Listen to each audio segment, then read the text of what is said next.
let's go through two real-world examples.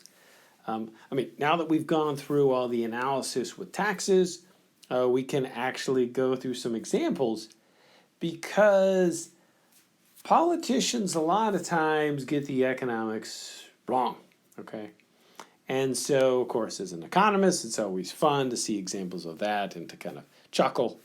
And so let's go through two examples where getting the tax analysis wrong maybe not necessarily causes problems. And one of the examples that causes problems, but allows us to see that maybe the intention of some of these taxes is not quite right, okay?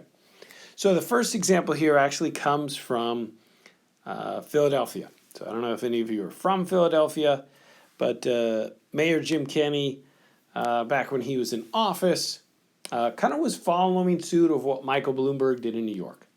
That is, they wanted to implement taxes on soft drinks, right? Sugary beverages that are making everybody overweight and obese, okay? So Michael Bloomberg did it first in New York, where they basically put in a tax on fountain drinks, right? And so Philadelphia followed suit, and this is kind of a quick little news snippet. The mayor of Philadelphia is angry that the price of soda has risen in his city. He blames local businesses for passing on to consumers the cost of a new soda tax that he championed. Right? So let's stop right there.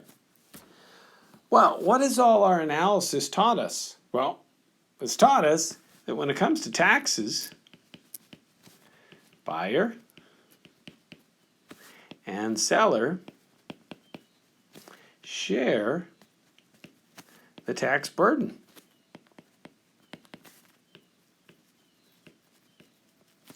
So the Philadelphia mayor might not like the fact that businesses will pass some of this tax on to the customer, but that's just the way it works, right? Buyer and seller always share the true cost of the tax, okay? So it goes on to say that retailers are gouging their own customers, right?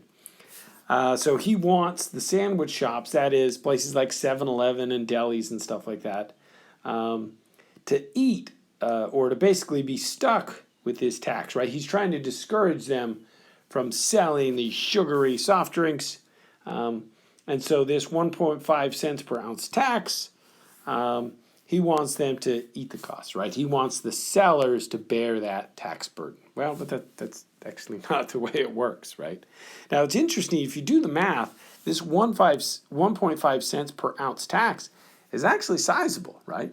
So a 32-ounce fountain drink, right, that basically would be, well, let's see, 1.5 cents times 32, that's going to be 32 plus 16, so that's going to be 48 cents, right? So that's almost 50 cents added on to your standard size fountain drink. And if you get the big gulp, the 64-ounce one, the big old bucket, then that tax is close to $1, right? So this is a sizable tax, okay? All right, so let's go on to the second example. And this is a story of a tax on yachts in Massachusetts, okay? So this took place some time ago, and what happened was that politicians in Massachusetts wanted to kind of increase taxes on the wealthy, okay? But they didn't have enough votes to do it in the state legislature, right? Massachusetts is one of the highest tax states in the nation, right? So Massachusetts, New York, California have some of the highest state income taxes, right? So in the state legislature, they just didn't have the votes to raise taxes even higher, okay? So what the politicians did was they said, look, we are going to tax, we're going to put in a luxury tax on the buyers of yachts, okay? So the idea was, look, we're going to get these wealthy fat cats sailing around Cape Cod in their big fancy yachts. So we're going to tax the sale of yachts when they buy them. They're going to have to pay this tax, and we can kind of generate revenue from wealthy people, okay?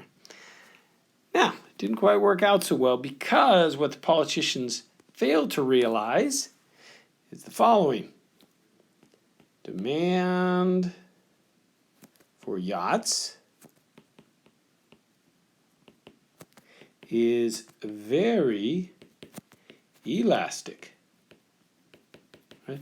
Turns out the demand for most luxury goods, or all luxury goods, is very elastic, right?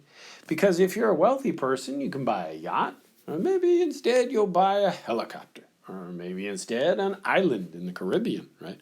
Or maybe you'll buy your yacht in another state and then sail it over. Or maybe you'll buy your yacht over in the Mediterranean and then you'll pay someone to sail it across over to Massachusetts, right? There's tons of substitutes for luxury goods. There's all kinds of things the rich and famous can buy, right? So the demand for yachts is very elastic. It turns out the supply for yachts, or I should say the supply of yachts, is very, you guessed it, inelastic. The construction of yachts is very specialized, right? So for the producers of yachts, there's not a lot of substitutes for them to do, right? In terms of jobs they can do, right? So the skills you learn to build a yacht don't really translate to building a house or building a car or making cabinetry, right? It's very specialized, so it turns out the supply of yachts is much more inelastic. And what did we just talk about in our previous video? The burden of a tax always falls upon the group with the more inelastic curve. Right? That is, they were trying to tax the buyers of yachts, the wealthy. Instead, the burden fell upon the suppliers, or I should say the sellers of yachts. Upon the sellers. Right. So what happened? Well, the wealthy did exactly what we thought they would do. They bought yachts somewhere else, or they bought some other type of luxury good, right? And this law ended up pretty much bankrupting the yacht industry in Massachusetts. So it took them a few years. They finally, undid the legislation. The yacht industry in Massachusetts is doing okay now, but that was a big royal screw-up on the part of the politicians in Massachusetts, because to really do the tax analysis, you've got to incorporate the effective elasticities, because elasticities tell you who's ultimately going to bear that tax burden.